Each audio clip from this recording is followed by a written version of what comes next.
Welcome to another episode of Lone Ducks Gun Dog Chronicles, a Waypoint Outdoor Collective show, and brought to you by Eukanuba Sporting Dog, the food that fuels our dogs on our truck.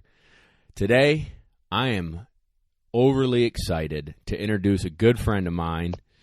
He's a Southern boy, man, giant.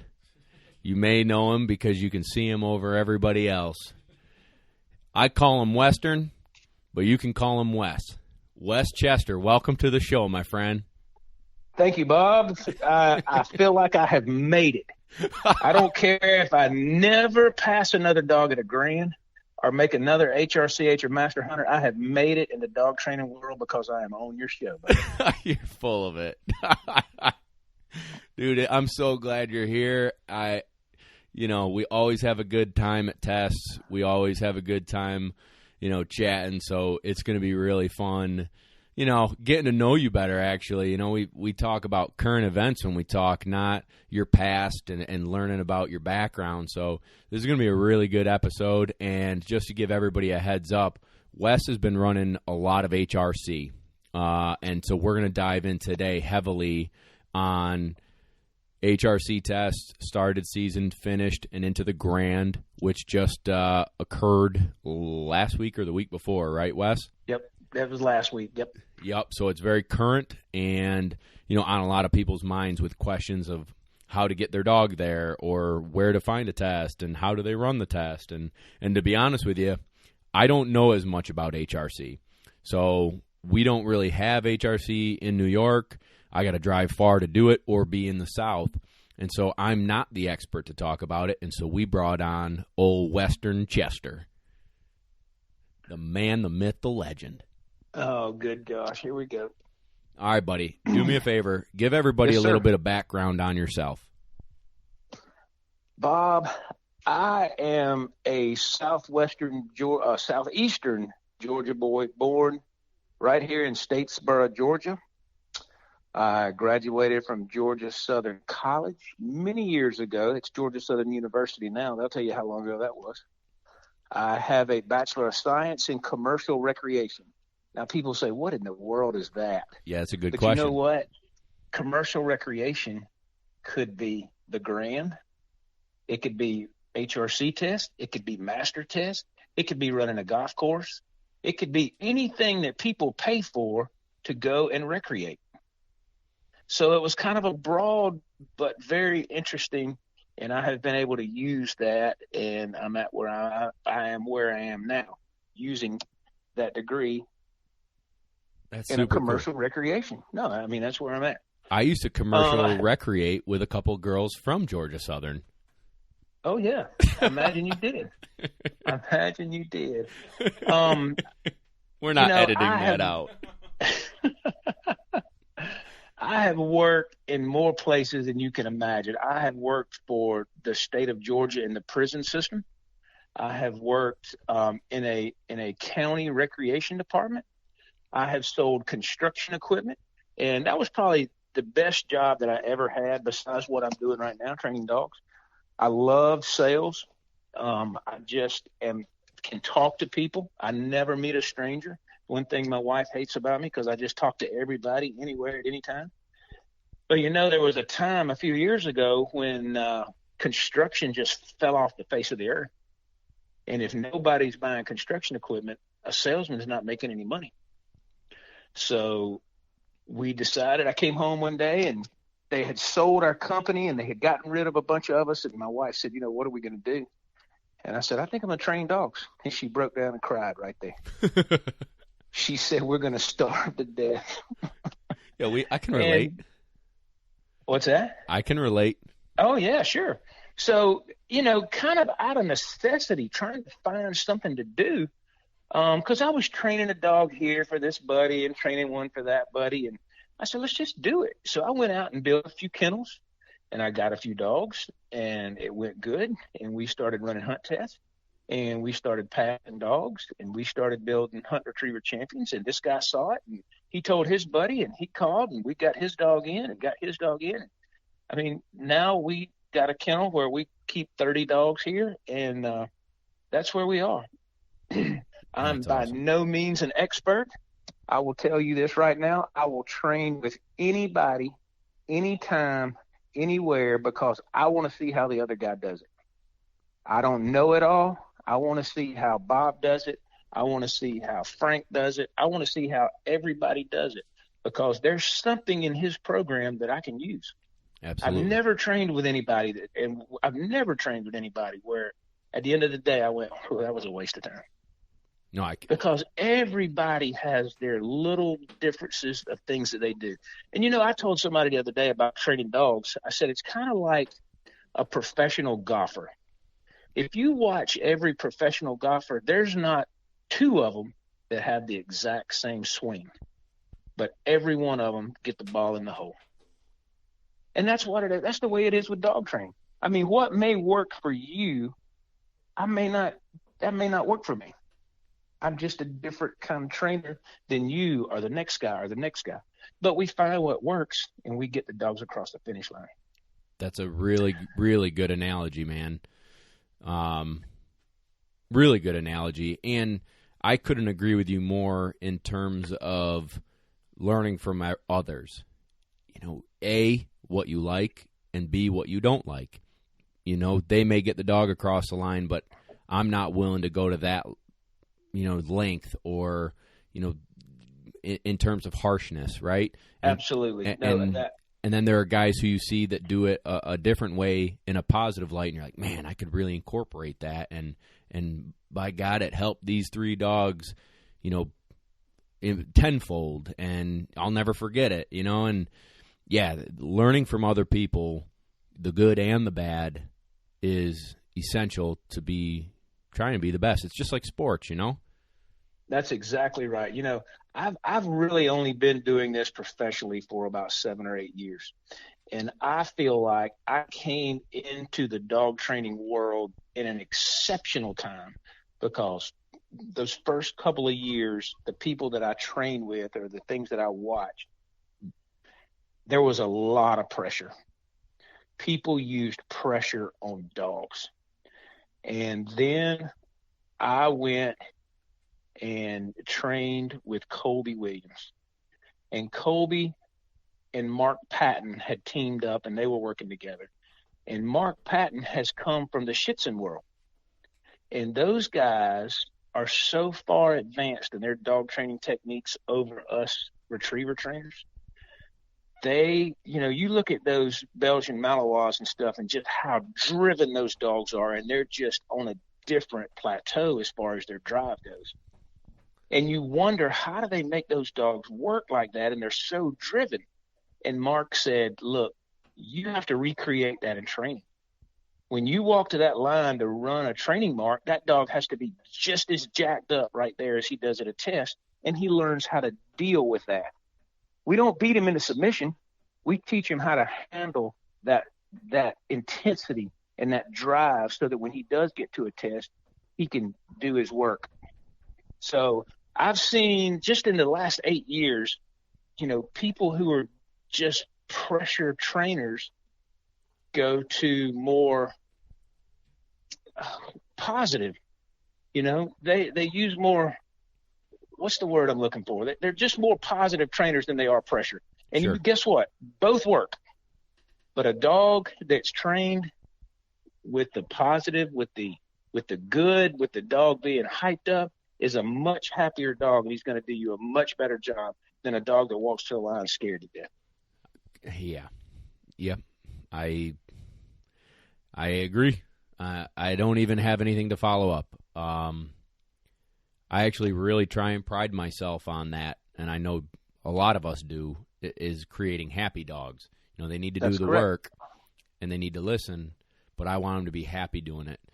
One thing I talked to somebody about this weekend at a hunt test was, they were having trouble, and they're like, this dog's got a job to do. And I stopped, and I was like, I don't know when I came up with it, and I'm sure I didn't come up with it, Wes, but, I hated my jobs. I hated selling copiers. I hated selling business insurance. I hated getting up every day. I was probably pretty miserable to hang out with. Kevin's nodding his head. Thanks, Kev. good glory days of Bob Owens, right? And how many Americans hate going to work? A lot, unfortunately. So why are we making this a job for a dog? You know what I love doing? Playing rugby. I loved going to the gym. I loved eating healthy. I loved doing 2-a-days. I loved being with my buddies.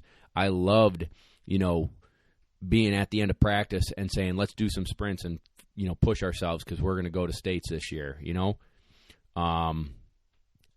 And so I look at it more like we're playing a sport and it's a team and it's a game. Yeah, I'm the coach and you got to listen to me, but that's the analogy I use now. Sure. You look at these dogs, even the happy dogs, that are training. How much happier are they when you go hunting versus when you're in the training field? Oh yeah. I mean, they understand. They know they have a job to do and they love to do it. And if we can keep those guys happy, you look at how many trainers now, when they pull a dog off a truck to go run a test, throw them a few bumpers beforehand. And then how many of those same trainers throw him the same bumpers afterwards, whether he did good or bad, trying to keep his attitude up, trying to keep him happy. Yep. A happy dog is so much more fun to run. Yep. And you know what? You brought up a good point there, how you hate your job or your old jobs. And I had some of those too. I can't deny that. But one of the great thrills I get as a dog trainer is when I see these schools having career day. Ooh, I call the school right away. Hey, can I come? Oh, what do you do, sir? I'm a dog trainer. What? You want to come to career day? Please, can I? Sure. Okay. I need to be at the football field. So here come all these kids down to the football field, and I got my truck shined up, my trailer there, and I got 5 or 6 dogs on it. I'm standing out there with my Merrills and short pants and a nice T-shirt on, and these kids are looking at me like, what is this? And I get to tell these kids, you know what? If you want to go to college, by all means go to college. You've been inside. You've seen the doctors, the lawyers, the bankers, the attorneys. You've seen those. But let me tell you what I do. Let me tell you who I work with every day. Let me tell you what I get to do every single day and pull the dogs off these trucks. And when they get through talking to me, not a single one of those kids want to go to college anymore. And it's such an awesome opportunity to show these kids that there's other things that they can do. They don't have to go to school to be a successful business person and make enough money to support your family and love what you do every day. That is such a thrill to me to go see and talk to those kids. Dude, that's really, really cool. And even if they don't want to be a dog trainer, but able to look in the mirror and say, boy, I always wanted to be a small business owner or, sure. Do anything. Well, and that's the point of the whole thing, Bob. Sure, I want them to see what the dogs can do, and they're usually pretty wild at what these dogs can do. And we talk about how what we do leads over to military dogs and bomb dogs and stuff like that. But the focal point of that is, you don't have to fit into a mold just because somebody says you have to. Go find something that you love and do it. Yep. Go do it. And I digress. That ain't got nothing to do with dog training, but you brought it up, so it's your fault. No, I loved it. Loved it. Let's talk a little bit more about your past. How did you get into dog training and mentors and things like that? You spoke of Colby, and he's a great dude, and I've never gotten to train with him, but see him at tests and stuff, and just what a great young guy who grinds. But who else do you look up to and enjoy working with? I bought my very first dog. I was doing an internship on the naval base in Charleston, South Carolina, and I can't even tell you what year that was. Probably around 87. And I decided I wanted a black lab, and I looked in the newspaper in Charleston, and I found an ad, black labs for sale, and I went and bought me a female. Her name was Jessie. And when I went to pick her up, the guy was kind of showing me some stuff, and he was an amateur trainer, and I thought, man, that's pretty cool right there. I'm going to train Jessie. Well, I did, and Jessie would sit, and she was not steady, and she would pick up everything that dang hit the water, and I thought I was big timing, buddy. I thought I was the man with a dog that would pick up wood ducks and doves. And Jessie stayed around for a long time, and I got my first job, and I got married, and Jessie went to live with my mom and dad in her golden years. And as time went on, I'd pick up a dog here or there. Somebody would give me a puppy, and I'd trade on it, and I'd give it away, or I'd sell it. Or, just the basic meat dog is all I was training.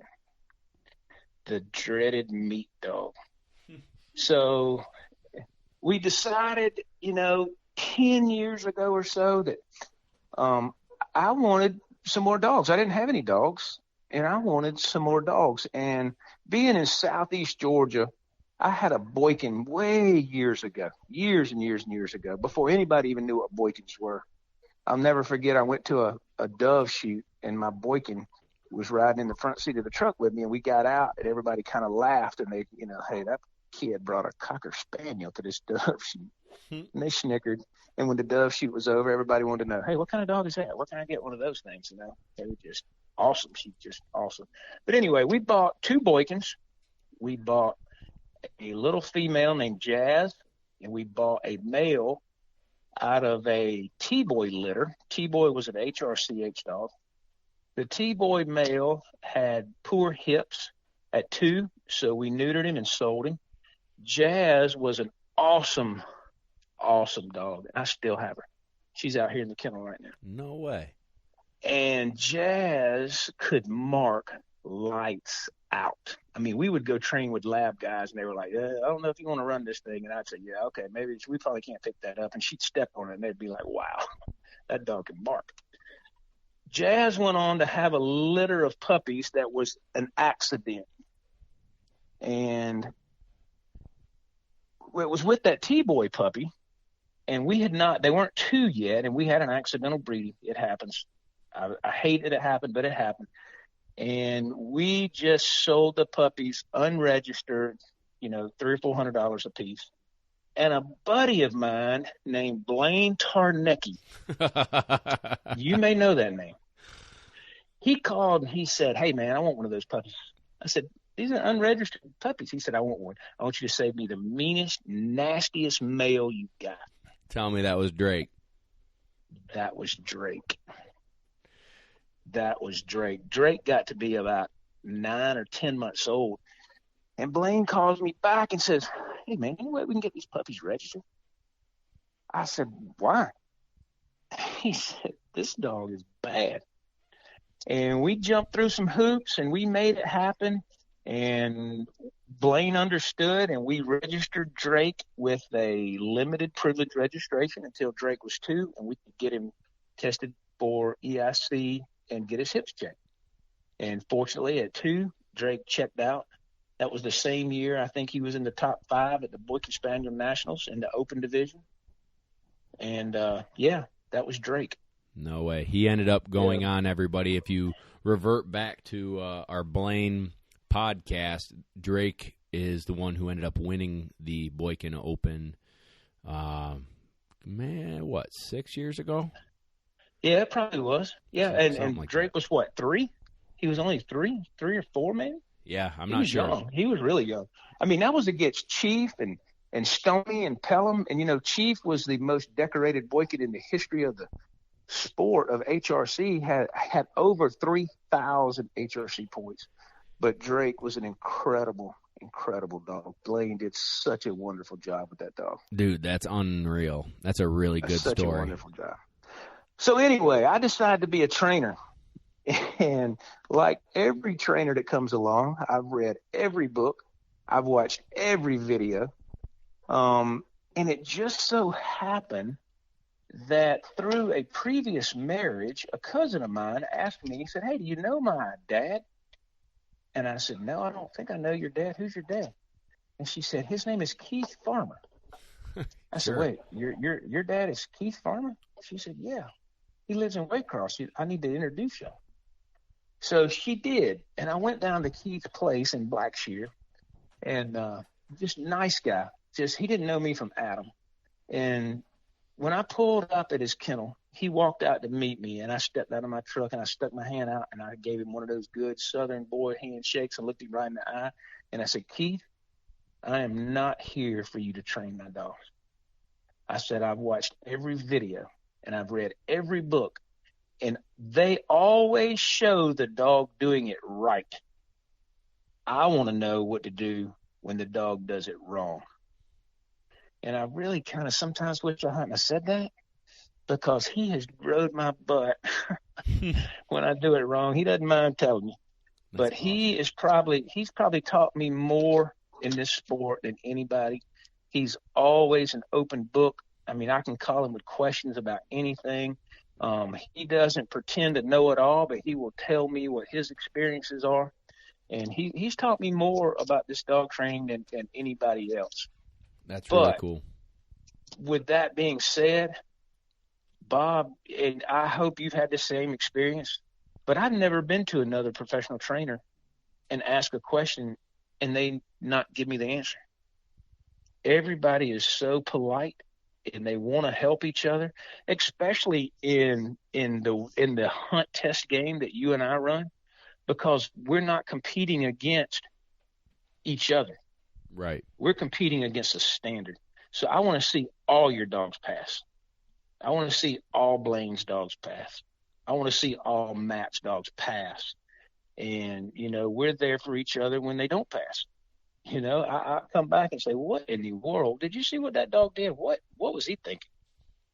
Where sometimes I think in the field trial world, there's maybe a little politics, or, people perceive it to be politics, in placements and stuff, where we don't have that in the hunt test game. Right. So yeah. I've trained with Keith. I've trained with Colby. Brad Arrington has always given me an invitation to come down to Mossy Pond. Stephen Durrance, who's right over here about 35 miles from us, I've never called Stephen with a problem and he not say, hey, come on. Well, let's see what's going on. Let's see if I can help you fix it. That's cool. So, I mean, everybody's just been really nice and really helpful. And I've just had a ball. I've enjoyed it. Yeah. I've had the exact same experience, man. I to a T, we all lean on each other, and in the good times and bad, you can call any of the friends we've made and bounce ideas. Hey, have you seen this? What's that, Kev? Asked him to be on a podcast, he says, yeah. And just bounce ideas and troubleshoot and different drills to work on different issues. And yeah, I can't express the gratitude to all the people that have helped me along the way. And it's cool that you've had that same experience. And that's Absolutely. What this podcast is about. Through Lone Duck and Instagram, I've been fortunate enough to touch a lot of people and their dogs and help them through some of their issues. But like you said, I'm not perfect. I don't know everything, and nobody does.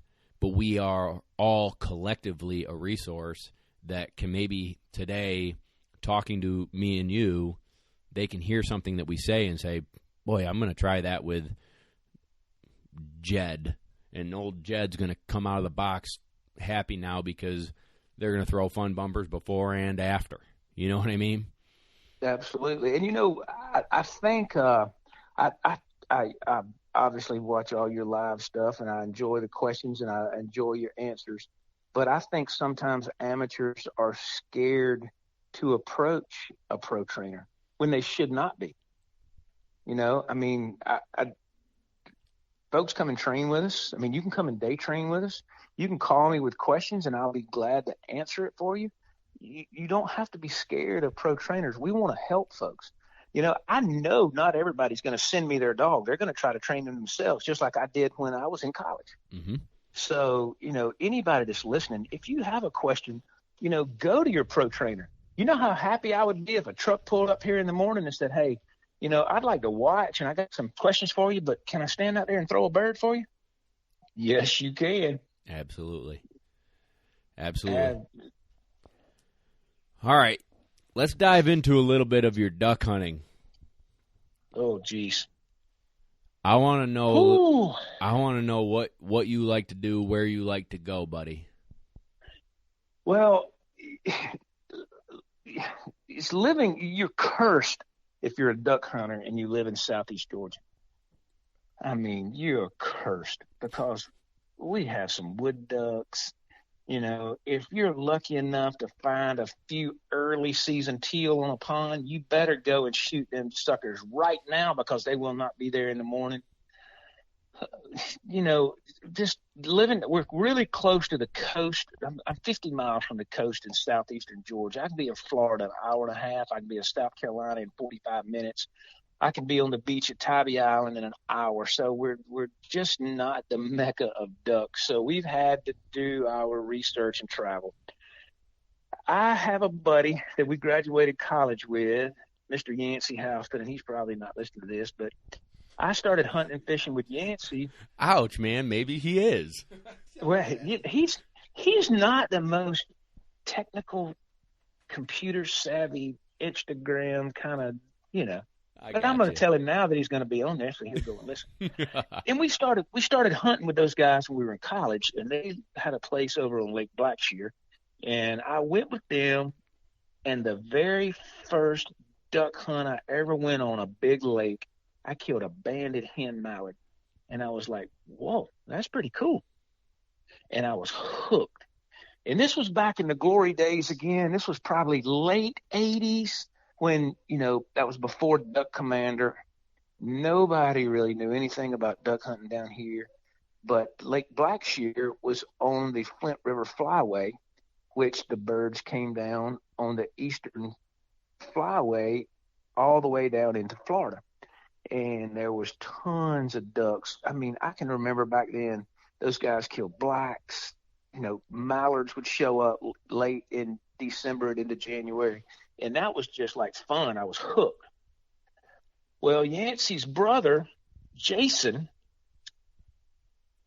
owns an engineering company. And he went to Stuttgart, Arkansas, and hunted the flooded timber with Kurt McCullough. This was the Biomeda.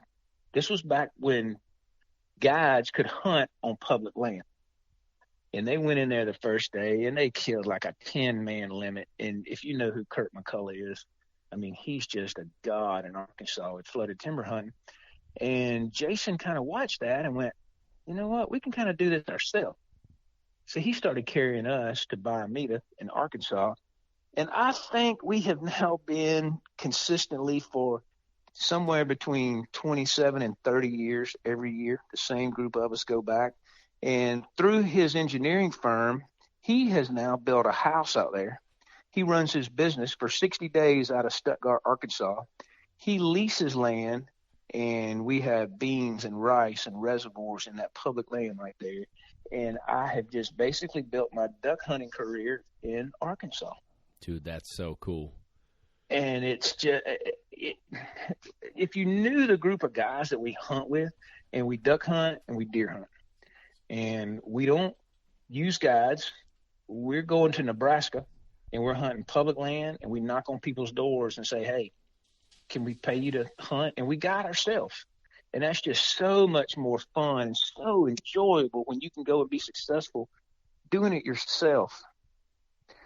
So I am a flooded timber guy. There is nothing more beautiful to me than standing in 22,000 acres of flooded timber. No roads in, no roads out, no markings. You just have to go and scout and find birds. And at daylight, a group of 10 mallards come by, and you call at them, and they swing big. And when they come back by, there's 30. And you call at them, and they swing big. And when they come back by, there's 50. And that one duck decides to break rank and fall in the trees, and here they come. That's so cool. Dude, that is heaven to me. That is something we've hunted down there. Do you remember Dakota Mealer? Oh, yeah, sure. Yeah, so Kevin and I, a while ago, it's been several years, Dakota invited us down, and when we got down there, the weather had just shifted, and we couldn't get into the flooded timber. So I've been to Arkansas once, just in, it was near Jonesboro, but we didn't get to flooded timber hunt, and I want to so bad. Dude, you got an open invitation, man. Done. That sounds great. I was waiting for it. You know, the cool thing about that, Bob, is it's public land. It's 22,000 acres. So you know as well as I do, in the South, you get a big cold front coming. You watching the weather, and this polar vortex is going to drop down through the Midwest. And you know you better have a backpack sitting over by the door, and you jump in it, and you get in your truck, you go to Arkansas, and you hunt flooded timber, because the next day the woods are going to be full of birds. That's cool. No, so I really would love to. I really would. I mean, we can make that happen, Wes. Stay tuned, everyone, because Wes and I, we're leaving Kevin behind, and we're coming. That's awesome. So the duck hunting here is bad. I mean, we have wood ducks, summer ducks, whatever you call them. And don't get me wrong, it's fun to shoot wood ducks. The limit's 3. That can be over in literally 5 minutes, and then you go back to the house and you train dogs the rest of the day. Which doesn't suck either, for sure. No, absolutely not. What's your shotgun of choice? I cut my teeth. This is a funny story. I cut my teeth on a Sears and Roebuck 16-gauge Revelation that my dad had. Pump. And to this day, I went and shot birds last weekend. I was invited to a really nice dove shoot, and I carried my Remington 870 20-gauge pump. Nice. And when I go to the timber, I carry my Benelli Nova pump. I have a Super Black Eagle, but I just, people have their favorite guns, and people have their favorite clubs, and people have their favorite everything. But that Nova, when I put that bead on the end of that mallard's nose, that joker's coming down. And I can just feel that. And I feel so much more confident shooting that gun over that Super Black Eagle that it's just not even funny. And I've got a 14-year-old now, so really I don't own that Super Black Eagle anymore. So I wind up shooting that Nova, but I really love to shoot that Nova. That's super cool. What's your shotgun shell of choice for shooting ducks? We usually buy shells when we get to Arkansas. And lately, the deals have been on Kent's, and I feel good shooting Kent's as I do anything. We shoot 3-inch number 2s, unless we know we're going to kill, speckle bellies or snow geese or something. But we shoot 3-inch 2s in the timber and in the rice. Gotcha. I'm a 3-inch 3 kind of guy. 3-inch 3s? That's what I shoot and feel comfortable. Like you said, to quote you, you pull up that Nova, put the bead on his nose, and you're confident. For whatever reason, when I pull up and I've got something other than what I normally shoot, I miss.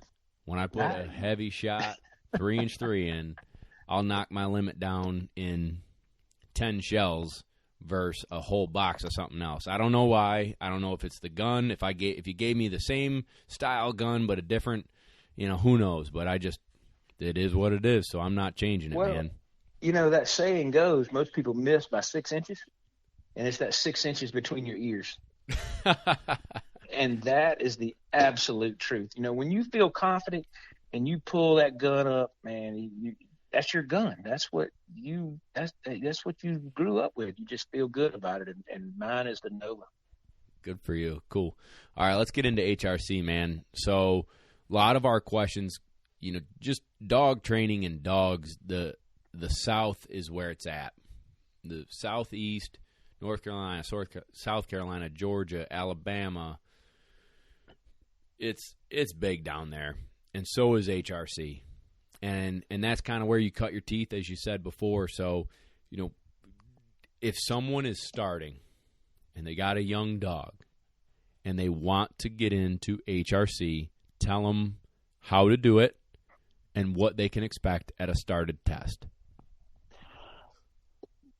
There is only one way that you should really get started, and that's a false statement. But let me say the best way to get started in HRC is to go find you a club. There are HRC clubs down here around every corner, and they welcome members, and they have training days, and that's where you can go and you can ask questions. When we have training days, we set up mock tests, especially in the started in the season level, where the younger, I'm not necessarily age-wise, but the less inexperienced handlers maybe, everybody's nervous, but these clubs are so willing to help people, not only with learning how to run a test, but learning, how to train your dog, how to get your dog ready for that test. Started is a great place. We still run 99% of the dogs that we run in HRC, we run 2 started tests with. In the HRC, you get points for every test you pass. In started, you get 5 points for a pass. But you can only carry 10 points over to the next level out of started.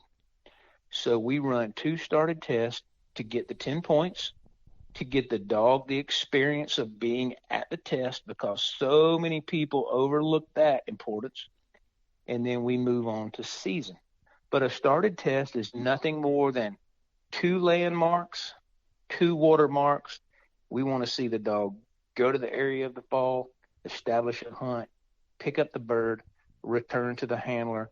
And they don't even have to, deliver to hand. As long as the dog brings the bird back within, we say, 1 normal step of where the handler's standing, then we call that a successful retrieve. And started is a really good place for an inexperienced handler to learn, the mechanics of a test. How you have a dog number, and you have to get in line, and you have to go from this holding blind to that holding blind. And then you walk to the line, and you have to blow your duck call. And it started, you can hold your dog by the collar so he's steady. And then you release him and let him go and pick up the bird and come back. So if I had to give anybody some advice on getting started in the HRC, it's find a club. And we were talking the other day, I think in Georgia, we have 6 or 7 HRC clubs just right here in this state. Will you do me a favor real quick? Yeah, sure. Can you rattle off a few names of the clubs so that people in Georgia and South Carolina, those are the only places I know of them. Just rattle off a few names so people can find them on Facebook or Google. My home club is Coastal Empire. They're based out of Savannah. Then you have Southwest Georgia. You have Middle Georgia. You have Etowah. You have Old South, which is probably one of the oldest HRC clubs that there is. And Etowah is in way North Georgia. Southwest Georgia is in way South Georgia. Middle Georgia, obviously, is in Middle Georgia. Coastal is on the coast. Old South, they're based everywhere. They hold their tests. They've held them in Alabama. They've held them in South Carolina. They've held them all over the state of Georgia. So those are just in the state of Georgia. Those are within a 2-hour drive of anybody, anywhere, just about in the state of Georgia. And these guys have training days, and those training days are scattered, at different trainers' place or different just places all over. There's no telling where a training day may be. They may have one at Mossy Pond, or they may have one at Stephen Durance's, or they may have one at Joe Blow's big cattle farm over there because he's got 5 ponds and a bunch of hay fields. So they could be anywhere. People are so willing to help in the HRC that, they could be anywhere. Cool. And then you just go over the line into South Carolina, and you've got Charleston, you've got Midlands. There's several HRC clubs just right there across the line in Georgia, and then you go into Alabama and Tennessee, and there's just HRC clubs everywhere. So I'll tell you a funny story. You guys don't have that. Yeah, we don't have that. Gotta love New York, buddy. So I'll give you a quick story about Old South, and then we'll keep going. I'm sorry to digress, everybody. No, this is fun. So years ago, oh, man, Kev, do you remember the trip to Old South? All right, he's laughing his ass off. So Phoenix City, Alabama. Oh, yeah. Is 19 and a half hours from Syracuse, New York. And I had, I think I rented a U-Haul at the time. I rented a U-Haul. I loaded all my Lone Duck T-shirts and hats and leather slip leads, and I think that's probably all I had at the time, collars, whatever. And Kevin and I drove from Syracuse all night on a Friday. I got out of work at 5 o'clock, and at about 5:30 we were in the car starting to drive, and it was a long day. 2 days, several days. We didn't even stop. So we didn't stop. We drove all the way to Phoenix City, Alabama, pitched a tent on the side of the road because we couldn't figure out how in a ditch. Couldn't figure out how to get into the grounds because it was pitch black out. So we pitch a tent, side of the road, sleep in the tent, and you know how in the middle of the night you got to get up and go pee? No big deal. You go pee in the woods. In the north. Yeah, in the north you just pee wherever you want. So we get out of the tent, take a leak, put on our clothes, and we go set up our booth, and Joe Overby hooked me up. Good friend of mine from Georgia. He hooked me up down there, and a lot of great people, and a lot of people bought a ton of stuff, and boy, I thought I was high rolling. We made, I don't know, $800 or something selling T-shirts and hats out of the back of my U-Haul that I rented.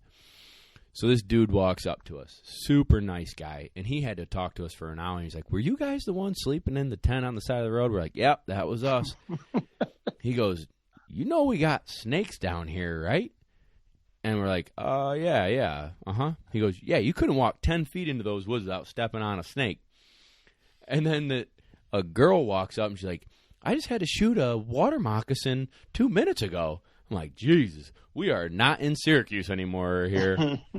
In the middle of the night, I was walking around in my underwear in that ditch, taking a leak and things like that, barefoot. The guy was like, "You're kidding, right? That's deadly. Like, you could have died." I'm like, "Well, I don't know. We don't even have bears up north where I'm at." That's one of the joys of dog training in the South. Not only do we have water moccasins, not only do we have diamondback rattlesnakes, not only do we have copperheads, not only do we have timber rattlers, we also have alligators. Oh, yeah. So, it's like whenever you pull up to a piece of water, just take a quick stroll around on your four-wheeler, make sure you don't see I hear you. something that could be deadly for you or your dogs. But no, I can imagine.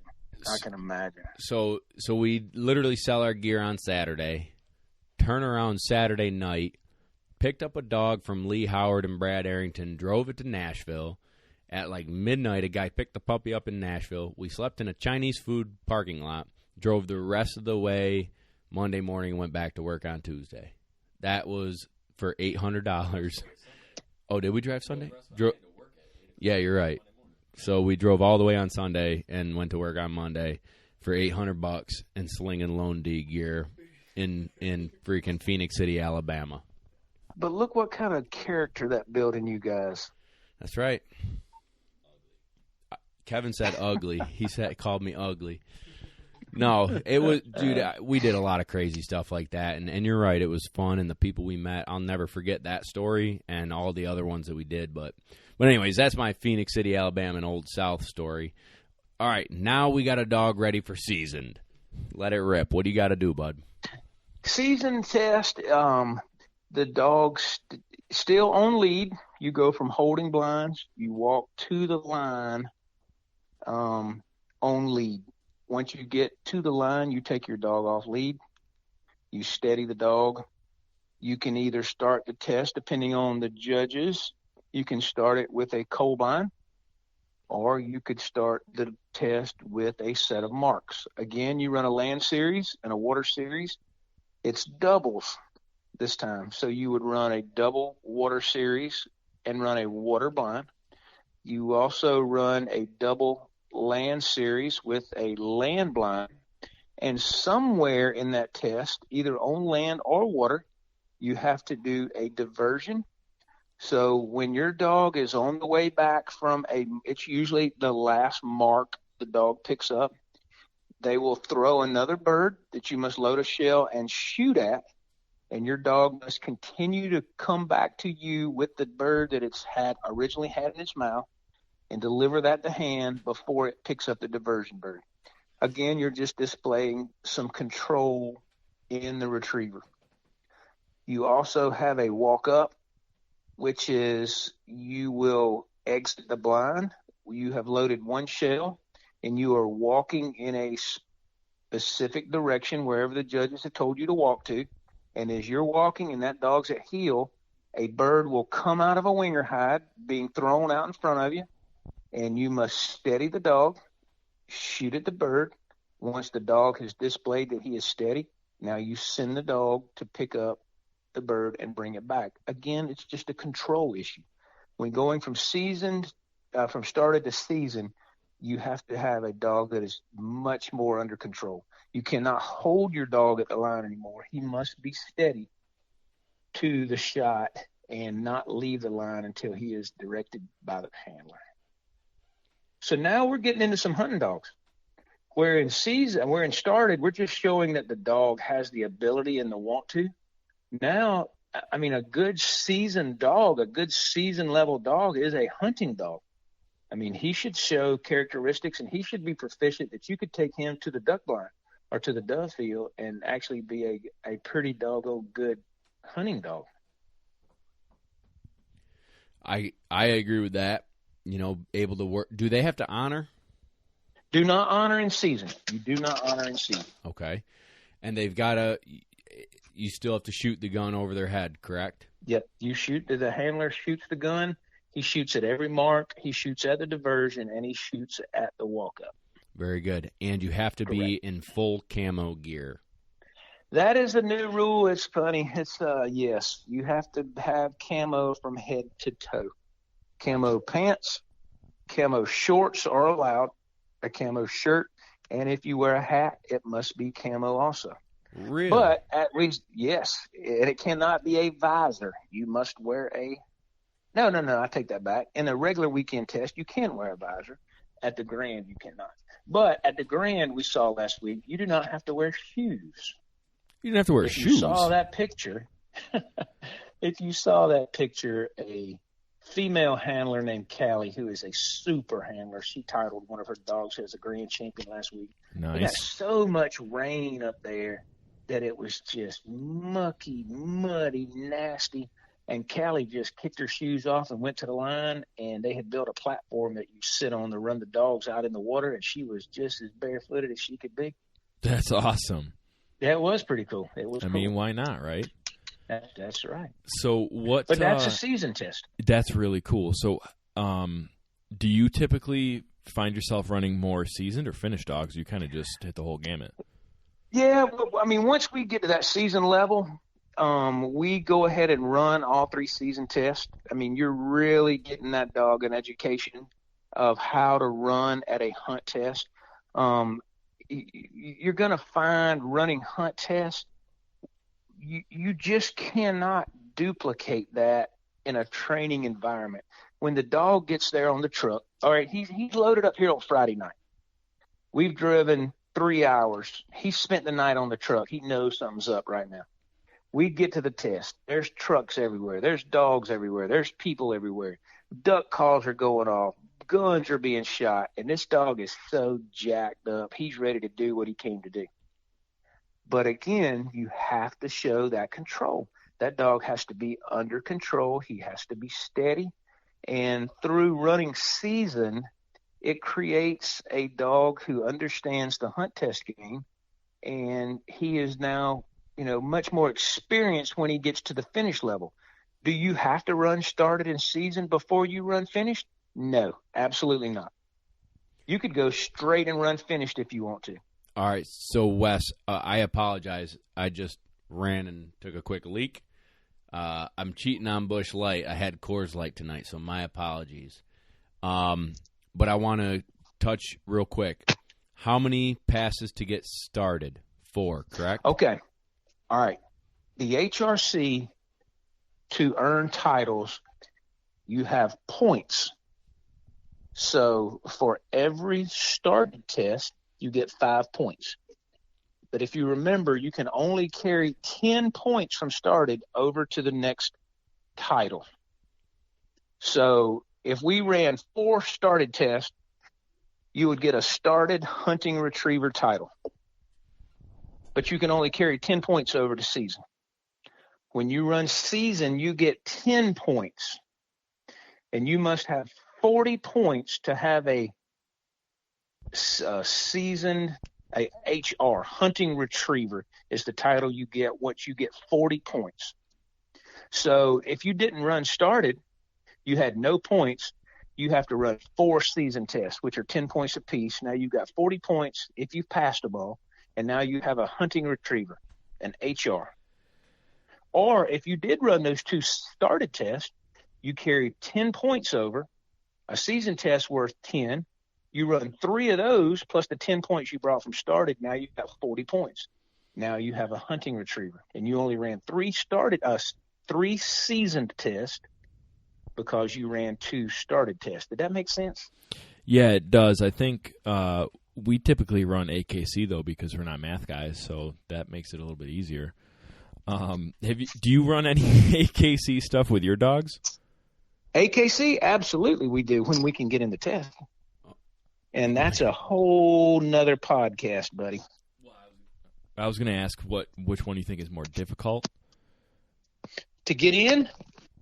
Well, to finish. Yeah, 120 dog AKC test down here in the South will fill up in less than 2 minutes. Yeah, we kind of have that issue up north too. Bob missed a couple master dogs last week 2 ago. But I mean, in terms of like passing dogs, like, do you feel like if you were to look at a dog, is there ever a chance where you say like this dog would pass seasoned, but it wouldn't pass like a senior? Does that make sense? Yes. Probably not senior versus seasoned. Those 2 are very, very similar. The only difference in those 2 tests is 1, you have a flyer. 2, you have an honor in senior. And 3, you must walk from the holding line to the retrieving line off lead and under control. Wait a minute. So you don't have to have a live flyer in HRC in season? No, sir. No, sir. Matter of fact, you very, very, very rarely see a flyer in finished. I guess I didn't know that. Yeah, very rarely do you see a flyer in finished. Why? That's a good question, Bob. I mean, a dead duck is a same cost as a live duck. That's correct. You know, it just takes a little. Well, oh gosh, man, you need to get a panel. You need to get a panel of folks on here, and let's talk about the hunt testing. The rules say you can use live flyers, but by the time you get help, bird boys, you get people who know how to throw and shoot and handle live flyers. I mean, that's more difficult than just getting a Boy Scout troop to pull wingers all day. Does that make sense? It makes complete sense, actually. Yeah. I mean, you know as well as I do, how many AKC tests have you been to where you took your turn shooting and throwing flyers? Enough. Yeah. And in HRC, the other thing is in an HRC finish test, you can have no more than 30 dogs. So if you let's just say you take 5 dogs to run, you don't have time to go shoot flyers. Right. They've got you spaced out in there just so you can have 2 or 3 dogs between you, and now the flight's over, and you move to water. That's a really it's good just point. It's a logistical thing, I think, in HRC. I've been to HRC tests where they have thrown flyers before, but it's very, very, very rare. Very rare. So that's the other difference, and you dabbled in it, and we're going to get more into finished here in a second, but you can get a finished pass on a Saturday, where as a master test, it's a 2-day event. Absolutely. That is correct. That is correct. Cool. I didn't know that there was a 30-dog max, but I guess it didn't even comprehend. But, yeah, you got to do 2 series. It's 2 series, and master is 3. That's correct. All right, let's dive into finished now, since we've already started. A finished test, again, is 2 series. You have a land series and a water series. Now the dog must show superior control. So you must walk from the holding line to the retrieving line completely off lead. The dog has to be under, pretty good control. He can't be bouncing around and jumping on you and barking and running way over there, coming back. And, they want to see that dog walk a heel quietly to the retrieving line, sit, and wait patiently for you to load your gun and be ready to shoot the marks. Finished consists of multiple mark retrieves. I believe that's what the rule book says. Typically, 99.9% of the time, it is a triple. Triple on land, triple on water, and it's a single blind. So you'll have a land blind, and again, you'll have a water blind. You also have a diversion. One diversion, it can be on land or it can be on water. You do not have a walk-up like you do in season. But then you do have an honor. And again, the honor can be on land or it can be on water, just whatever the judges decide to set up. So it's a triple with a blind, and then at some point during the day, you're going to have a diversion. Cool.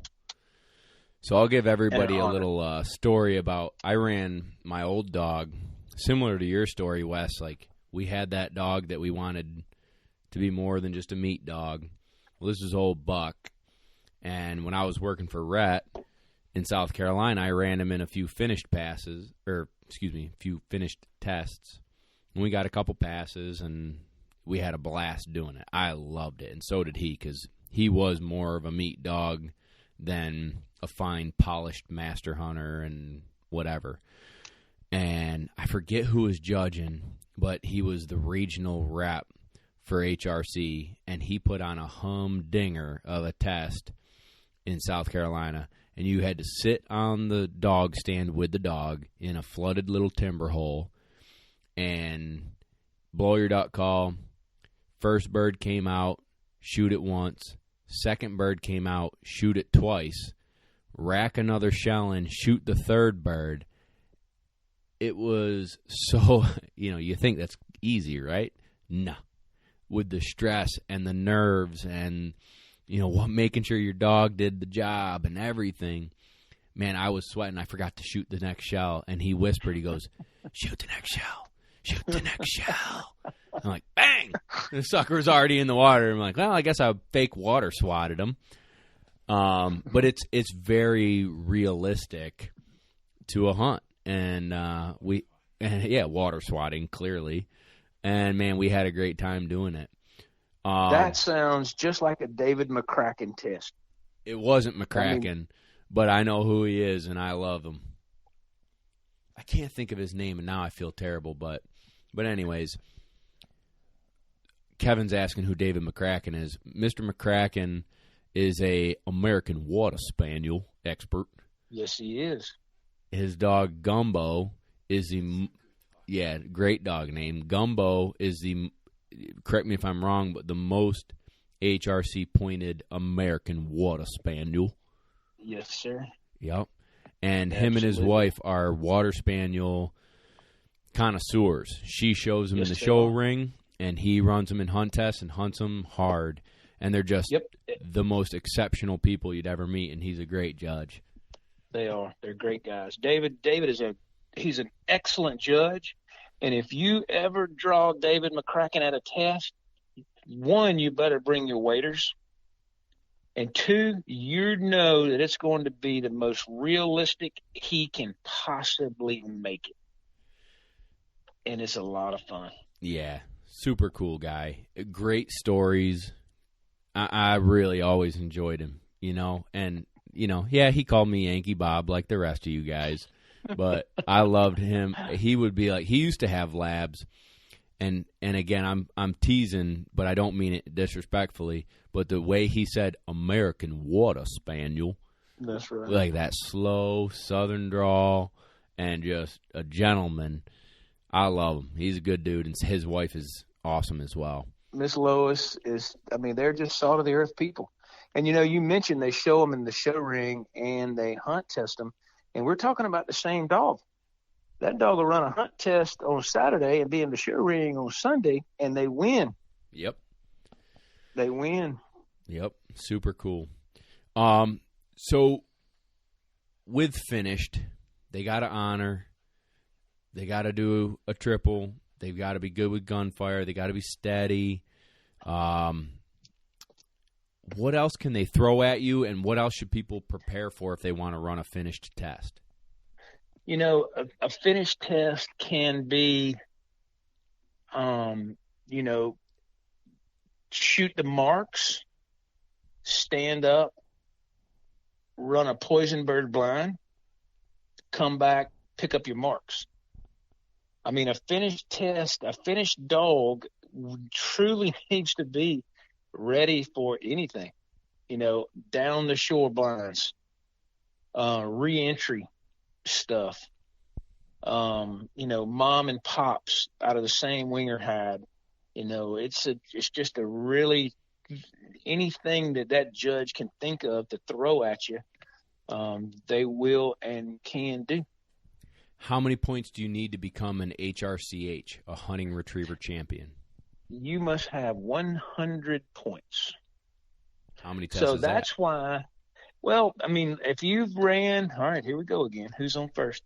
If you ran 2 started tests, that's 10 points. You ran 3 season tests, that's 30 points. So now you've got 40. A finished test is worth 15 points. So you need 4 more finish passes to have 100 points and be a hunting retriever champion. Cool. So you don't have to run season or started, but you would now have to run, 7 or 8? Do the math real quick. Finish test to get to 100 points, and now you're a hunting retriever champion. Yeah. That's way too much math for me real quick. But that's why old Buck didn't do it. I think we passed 4. But then we moved home, and that was it for his HRC career. But it was the things I loved about HRC, and this is a plug for those of you who, I know you get this phone call. Every single dog trainer gets this phone call. I don't need any ribbons. I just want a great hunting dog. But I want this podcast to promote hunt tests because it's fun to do outside of hunting season. Hunting season is 60, 90 days maybe, and you get to maybe hunt 10 of them, 12 of them, 20 of them, whatever. The rest of the year, what are you doing? Train and go to a hunt test and have fun. My favorite part of HRC is the community and the after hours buffet and food and camaraderie and storytelling and community of the hunt test. Everybody sticks around Saturday night and has a couple beers and has a buffet, and what a riot and memories from those that if you don't go and join, you're missing out. You hit the nail on the head. I can't tell you how many times people have said, listen, I don't need hand signals. I don't need no field trial dog. I just want a hunting dog. Okay. And they come out and they watch.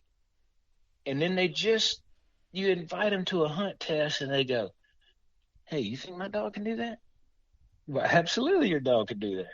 And before you know it, the guy's going hunting the HRCH, a hunting retriever champion. Absolutely. Because they just see how fun it is, and they just love to see their dog. Most people, you know what, one of my favorite things is people say, you know what, my dog's dumb. My dog won't do anything. And I tell people, your dog will do what you expect him to do. If you expect him to be a couch potato, guess what? He's going to be a couch potato. If you expect him to be a hunt retriever champion, that jerker's going to be a hunt retriever champion. He'll do what you expect him to do. If you want him to be a meat dog, if that's all you expect out of him, guess what? He's going to be a meat dog. Yep. Yeah. But you got to see it. You got to want it. You got to know your dog can do it, and you got to put in the time and come have fun with it. Absolutely. Come have fun with it. The fun is the main part. There's nothing more fun to me than to see a young man or a young woman sitting on the stool running their dog. That is just awesome to me. Absolutely. All right, let's jump into the Grand. So, I know. All right, let's do it. I mean, tell everybody about the Grand. All right. The Grand, people ask me, what is the Grand? And the Grand is the Super Bowl of hunting dog training. The Grand is on another level. To qualify for the Grand, you must have a hunting retriever champion. But when we go to the Grand, the stakes are higher. The control must be way more than what it is on a weekend test. The dog has to be perfect. The Grand consists of 5 series over a week-long period. You have 2 water series. You have 2 land series. And if you are fortunate enough to pass those 4, you have an upland series on the 5th day where your dog must quarter, flush, be steady to wing and shot, and then retrieve the bird if it is killed by the gunner. So just to put this out there, the Grand usually has a pass rate of somewhere between 15 and 22 or 23%. So Wow. you know that going in. You know of the 604 dogs that you may have less than 100 at the end of the week that have made it through. And we still subject ourselves to that punishment by taking dogs up there and entering the Grand and running the Grand because it is the funnest thing you've ever done, you've ever subjected. It's like going up to a big bodybuilder and saying, hey, will you punch me in the face? Because that's what it's like. I mean, you got dogs there. I carried 4 dogs to Wisconsin last week, and we drew the toughest series of the Grand, which was the Avery Water right off the bat. It was a water triple with 2 really, really nice marks in it. The third one was kind of a splashing, wipeout, breaking bird, if you want. And then the blind they asked you to run was 137 yards. You must cross 2 logs, through some running water, into the deep water, swim down the shore. I mean, it was brutal. This thing was just a chainsaw, man, just whacking dogs, just dogs that are 3 and 4 time Grand hunting retriever champions. This thing was just eating them up. And I got through it. I got 2 dogs through it. And then I had another dog, my dog Teal. She had an unfortunate situation with a bird. And then I had another dog that was marginal on his marking and his marginal on his blind, so he went out. But I got 2 dogs through this just meat grinder of a test. And I'm thinking, man, we're rolling. We're good to go. And then the next day we get to a land test that you walk up to and go, man, this is just like a weekend test. There ain't nothing to this. And we go out. You just never know. The Grand, you hear people say when you go to the Grand, it takes a really good dog and a lot of luck. And you think, what kind of luck? I mean, what's that mean? Well, luck could be anything from lighting. You may come up to that test in the morning, and it may be just a little bit foggy with overcast, and you can't hardly see that long bird that's thrown. Where the dogs that run late in the afternoon, it could be bright sunshine, and that thing just glow like a beacon as it's thrown out there, you know? That's luck. Or you go to a test. I'll never forget, we went to Texarkana, and Blaine and Clark Kennington and some of those guys, their first series, man, it ate up 3/4 of the field, and there was 100 dogs in that flight. They come out of the first series with 25 dogs. Holy crap. And then we run that same test 2 days later, and we didn't lose but 2 dogs. It's just the lighting, the wind was completely different. I mean, you're running a down the shore blind and the wind's blowing at 30 miles an hour into the shore, and you're trying to give a dog a cast off the shore, and that wind's blowing in there, and you know the dog wants to get in there, and you lose him. But then 2 days later, the wind's blowing the opposite direction, and he takes every cast you want him to right down the shore. That's the luck that's involved at the Grand. I mean, those guys set these tests up the weekend before, not knowing what kind of weather conditions and lighting conditions and wind conditions and whether it's going to rain 3 inches the night before, you know? Right. That's the kind of luck. But it's the same test. They throw the same 3 marks, and you run the same blind that everybody else run. The conditions are just different.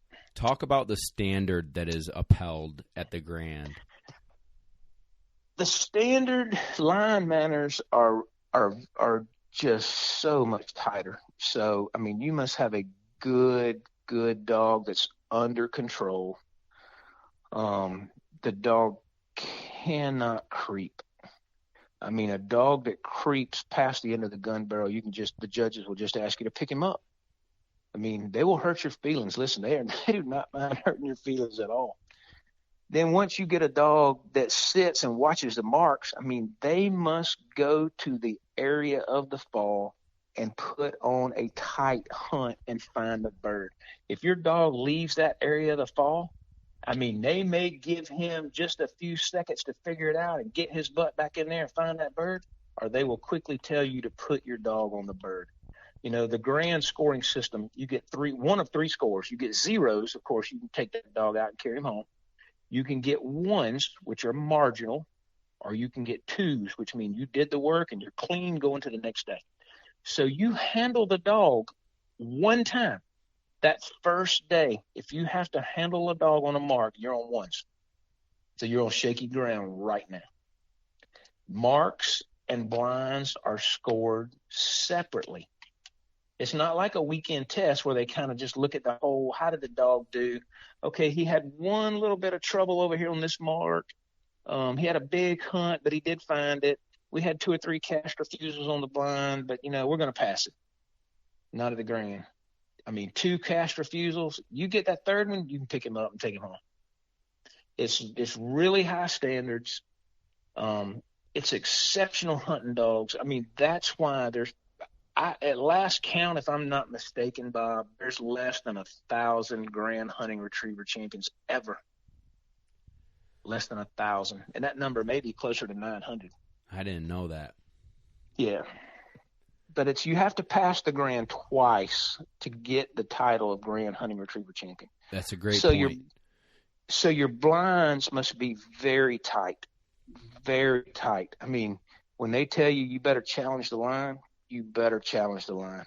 That dog needs to take every cast, and on every cast, the dog either has to make progress to the bird or progress to the line to the bird.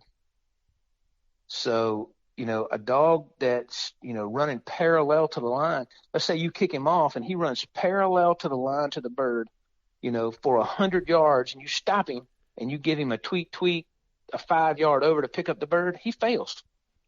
He never crossed the line. He was never on that line to the bird, so he fails. So you want to see a dog that takes good cast, takes good angle cast, that crosses that line from where you're standing or from that bucket or that chair to where the bird is. He's going to cross the line. But marking and blind running is what it's all about. That's crazy. And then you got guys like, I think, you know, Barry Lyons. I think I heard this weekend that he made his 88th Grand hunting retriever champion. Out of, you said 900. Almost 1/10. Yeah, right. And then you get guys like Stephen Durrance, who carries 14 dogs and passes 12 of them. Not like once, like every time he goes. I mean, those guys have got it figured out. I mean, they're great trainers. They understand that game. and they're just exceptional at it.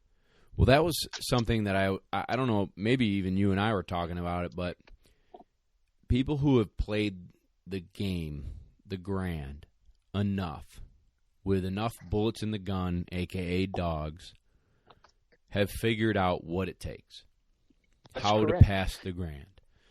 And if you know what? Stephen Durrance had a seminar.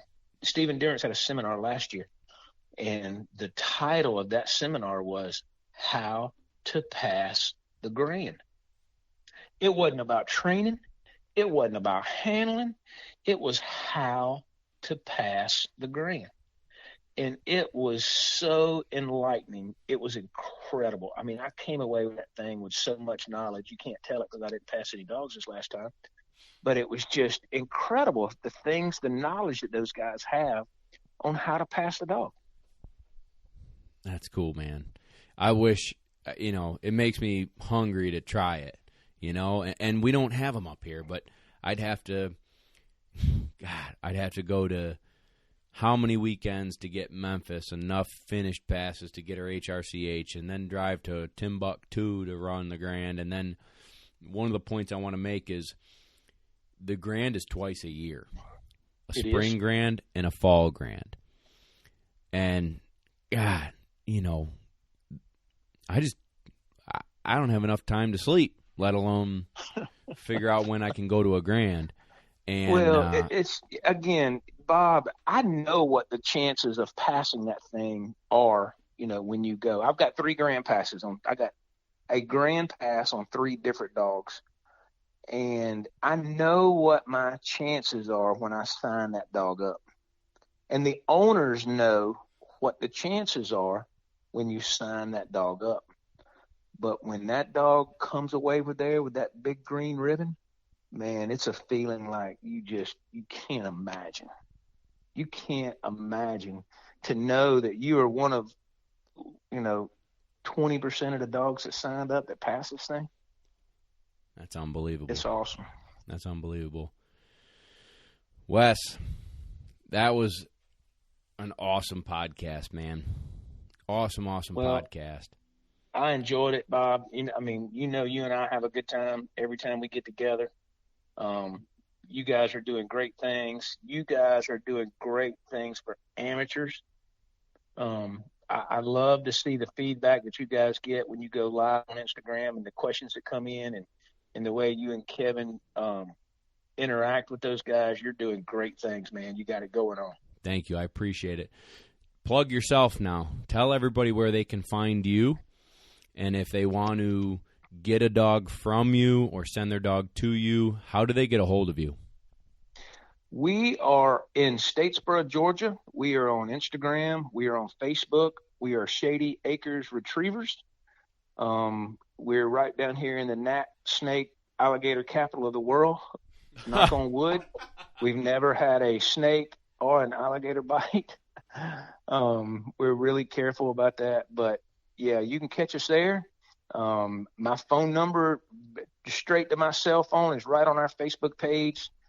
If I don't answer, you leave me a message, and when the sun goes down, I'll call you back. I promise you. I love it. Guys, Wes Chester, good friend of mine, great guy, class act. If you need help, you know where to find him. Shady Acres. Kennels or retrievers, Wes? Retrievers. Shady Acres Retrievers. Yes, sir. Wes, thank you, man. Can't thank you enough. Thank you, Bob. Kevin, thanks a lot, buddy. Thanks, brother. Great getting to know you. Yes, sir. Even though I did not get an invite to go down to Arkansas, it's all right. No big deal. Hey, anytime, man. I'm on anytime. Anytime.